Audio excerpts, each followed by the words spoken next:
posté à Dar es Salaam pour expliquer l'importance de l'indépendance.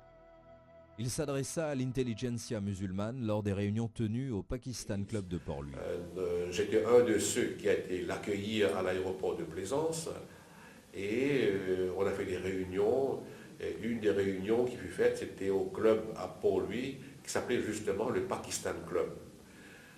Et on avait parlé de tout et surtout de la participation des musulmans pour la bataille pour l'indépendance, mais aussi et surtout pour la garantie, pour les garanties constitutionnelles pour les musulmans, entre autres la représentation au sein du Parlement et au sein du gouvernement. Abdul Razak Mohammed contacta aussi le Maulana Mandoudi du Janat-e-Islami du Pakistan qui se prononçait dans le même sens. L'université Al-Azhar du Caire envoya elle aussi un décret encourageant les musulmans à soutenir la demande de l'indépendance. Abdul Razak Mohammed se sentit renforcé et revigoré par ces témoignages de soutien.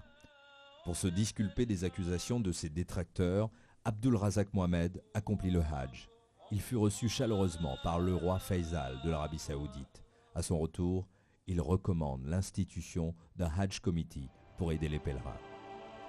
Abdul Razak Mohammed n'hésita pas à aider Sossi Sagar Ramgoolam à réaliser son rêve. Il sillonna les villages pour aller prêter main forte au docteur Ramgoolam. Après une campagne bien orchestrée par le PMSD, Abdul Razak Mohammed fut battu à la Plaine Verte dans son fief lors des élections générales de 1967. Les Tibétains connaissent que quand ils pour faire l'alliance avec les travaillistes, je vous ai faire une division communale. Les Tibétains connaissent, ils ne sont pas bête, ils sont donc très intelligents. Les Tibétains connaissent qu'il y a un risque pour lui-même dans sa propre circonscription. Mais il n'y a pas de ça risque-là. Il y a un pays avant. Parce qu'il est convaincu que c'est l'indépendance qui nous Tibétains, non? Et il est convaincu qu'il a besoin de donner un coup de main au Parti travailliste pour l'indépendance. Et accepter de prendre tous les risques. Mais en région rurale, les musulmans allaient suivre les directives de Abdul Razak Mohammed. Malgré sa défaite, Abdul Razak Mohammed a pu aider à faire du rêve de Kewal une réalité.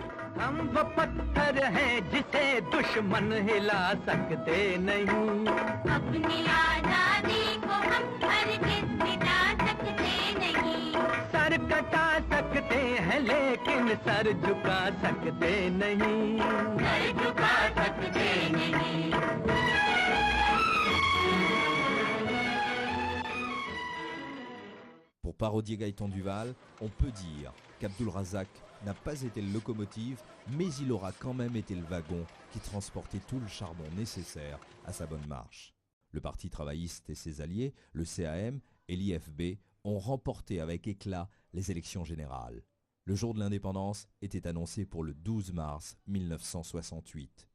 Au début de cette année, des bagarres entre gangs rivaux allaient déboucher en bagarres raciales impliquant la communauté musulmane et les créoles dans les faubourgs de Port-Louis. Abdul Razak Mohammed, quoique malade à cette époque, joua admirablement son rôle de leader et aussi de pacificateur. Il descendit à la Plaine Verte et exhortait les gens au calme. Comme la police était débordée par les événements, il provoqua l'arrivée des soldats anglais postés à Aden, le fameux Gulfstream Guards. La situation s'apaisa rapidement. La cérémonie du lever du drapeau le 12 mars 1968 eut lieu dans le calme à la satisfaction du docteur Sossi Sagar Ramgoolam. Sans Abdul Razak Mohammed, nous n'avons pas gagné l'indépendance. C'est un fait. Analyse tout ce que vous voulez, malgré la résistance 67, on va trouver. Le Premier ministre français d'alors, Michel Debré, de passage chez nous, profita pour encourager une coalition entre Sossi Sagar Ramgoolam et Gaëtan Duval afin de faire démarrer le pays. Entre-temps, les musulmans qui avaient fui les faubourgs de Port-Louis pour se réfugier à la Plaine Verte étaient dans la misère noire. Au même moment, le vide dans le monde politique fut comblé par le mouvement militant mauricien de Paul Raymond Béranger. Alors, la fin arrive l'arrivée des Béranger, un groupe de étudiants qui forment 4 bonnes. On finit venir avec un esprit non communaliste. Ça finit par dire faire une unité commencer entre les Rosebois et la Plaine Verte. Le MMM fait une trappe depuis la même, à travers Plaine Verte même. Il fait une version de la montée politique. Mais son premier cible qui finalise, c'est Abdul Razak Mohamed et le comité de la communion.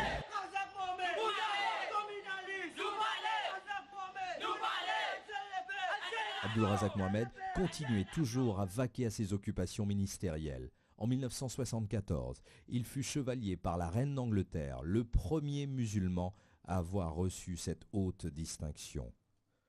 De grève en grève, mai 1975 est passé par là. L'économie n'évoluait pas comme on espérait. La situation était très difficile. Aux élections générales de 1976, Sir Abdul Razak Mohamed ne voulait y participer. Mais il accepta finalement sur l'insistance de Sir Sagaram Ghulam.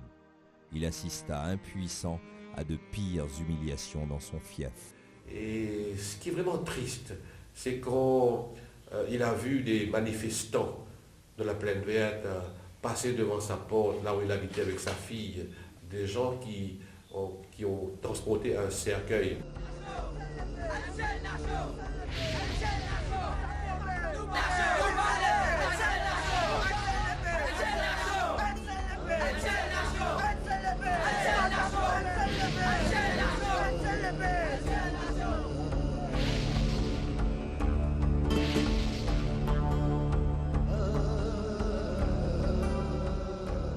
Je trouvais qu'il nous fait une erreur bien grave, si ce n'est pas un péché, vis-à-vis un tribun, vis-à-vis un djimoun qui nous donne autant de la vie à sa communauté, autant de la vie à ce pays. Un vrai socialiste, pas fait attaque personnelle. C'est un fasciste tout le temps qui fait une attaque personnelle. Caractère assassination pour détruire un djimoun. Pas qu'à détruire lui de façon de le détruire, salir sa réputation, détruire lui politiquement. Et tout le temps, sa méthode là, c'est. Mon papa aussi, il y a beaucoup comme ça, moi aussi d'ailleurs. Et ça Abdul Razak aussi, pas fait une seule. Je me rappelle bien quand on parle différent. Il fut battu par quelqu'un qui l'a introduit en politique. Déchiré, anéanti, déchu, il abandonna la politique pour se réfugier chez sa fille aînée, Madame Zora Abdulrahman. Comme je pensais qu'il était un peu malade, mon papa me rappelle simplement. Il disait, moi, je te gagne le temps, moi, je suis médecin à l'époque. Et il disait, moi, on a une visite, ça Abdul Razak n'est pas bien. Et on est allé, rentre au lit, Zora, petite fille, comme on peut dire, là. On monte là-haut, dans la chambre, un petit la chambre. Dans le causer, Zora tape la porte, rentrer. Il dit, tel dimoun venu, il se casse pour ses enfants, pour le collage. Il dit, Zora ouvert la morgue dans mon poste. Et non. Je peux dire, moi, avec Maël, je peux dire, donner un petit advice politique. Et justement, je peux rencontrer un peu qui m'a toujours fait différence. Et il bon du monde et mauvais du monde. Pas faire le couleur, pas faire la religion. Et justement, quand Zora allait, il dit, moi, je vais trouver l'habitat. Qu'est-ce que ça du monde qui vient là? Les mines prennent casse pour payer les collages aux enfants, les soins paquetés. Je m'ai offert sur les enfants depuis à l'école. On est un peu choqué. Moi, j'ai dit, ça veut dire que casse sur les enfants à l'école, ou connaît, ils viennent prendre casse pour l'école, ou peut devenir casse. Je me connais les enfants là, ils travaillent. Moi, j'ai dit, malgré ça, on peut donner sa casse là, quand on connaît, il peut mentir. Je me connais un dieu bizarre ça. Qu'il faut aller pour un bêtement parce qu'il est bizarre sa casse là au fait. Moi, je ne vais pas laisser connaître que je connais la vérité. Je préfère laisser quoi et puis un bêtement. Ça, c'est bien tout ça. C'est combien de monde que nous connaissons pour faire une affaire comme ça. Ça, pour moi, montre tout quand tu es du monde ici. Quand l'infini communiste subit sa défaite, il y a seul absent comme communiste qui fait plus de termes. L'absent. Mais il n'y a pas de garde ça dans la police. Ce qui est vrai, c'est qu'à sa mort, les nazis développent en banque. Il faut que pas connaître. C'est Abdul Razak, sauf quand il vient Boris, il est riche. Une sortie politique pauvre. Ça aussi, différence c'est que nous trouvons l'autre. Pris d'un malaise, il fut transporté d'urgence à la clinique du Bon Pasteur où il rendit l'âme le 8 mai 1978. Les animaux, on va baptiser quelque chose. On ne va pas oublier moi. Quand on va baptiser, on ne va pas les animaux, l'homme de ce geste des affaires. Il dit acheter la communauté musulmane pour connaître qui est le leader qui sont perdus. Et ils n'ont pas pour remplacer Sami, pas pour un autre leader. La dépouille quitta la demeure de son fils Youssouf Mohamed, à 4 bornes, pour se rendre à la Jumma mosquée de Port-Louis pour les funérailles. Et Nkomo pour moi sans soutien. Mon papa, c'était ça mon soutien. Et de là, au cimetière de Bois-Marchand pour l'inhumation. Des milliers de personnes récitant des versets du Coran suivaient le cortège qui comprenait non seulement ses amis comme Sassio Saga Ramgoulam, mais aussi ses adversaires politiques. Mais ça qui finit de passer, moi je présente mon esquisse, si vous avez fini une manière politique, que nous finissons de nous jusqu'à là aujourd'hui. Il n'y a pas eu de funérailles d'État, mais la foule présente lors du passage de son cortège funèbre donna l'impression qu'un roi était mort. Ses adversaires le traitaient de communal, mais ceux qui le côtoyaient au quotidien disaient le contraire. Gaëtan Duval disait avec raison, dans l'incarné du voyage, en tant que leader des musulmans, ses grandes chaussures sont restées vides, personne depuis ne fait la pointure. La remarque de Gaëtan est très pertinente. L'unique leader qui la communauté musulmane, Ingania Maurice, comparé à lui, nous ne sommes que des poussières. À mon avis, il n'y a eu personne d'autre qui a été à la hauteur d'un leader comme ça, Abdul Razak Mohamed. Malheureusement, personne n'est pas capable de remplir sa vie là. Ni moi non plus. 28 ans déjà, depuis qu'il a quitté ce monde. On pense toujours à ce Abdul Razak Mohamed. En mémoire de ce Abdul Razak Mohamed, m'a profité pour faire l'appel avec tout le monde du monde qui est à cœur, bien les autres, qui ont envie d'aider les autres, qui suivent l'exemple de ce Abdul Razak Mohamed. Redonne-lui ce valet, même n'est pas là. Il a un grand valet. Après Abdul Razak et Youssouf, c'est au tour de Shakil Mohamed de porter haut le flambeau. I, Shakil Ahmed Yusuf Abdul Razak Mohammed, do solemnly affirm that I will be faithful and bear true allegiance to Mauritius according to law. Pour moi, Razak Mohamed, c'est comme en anglais, c'est un towering figure. Et avant tout, pour moi, c'est un patriote. C'est un patriote qui trouve une difficulté.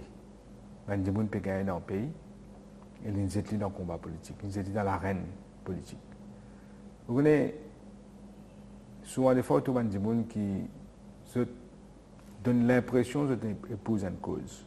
Mais après, quand ils ont une difficulté, le rôle c'est facile là. Pour moi, un vrai héros de ce pays-là, c'est un gens comme Abdul Razak Mohamed. Pour moi, Abdul Razak Mohamed, c'est un patriote là. Ce qui fait chaque fois nous pour bien continuer à payer.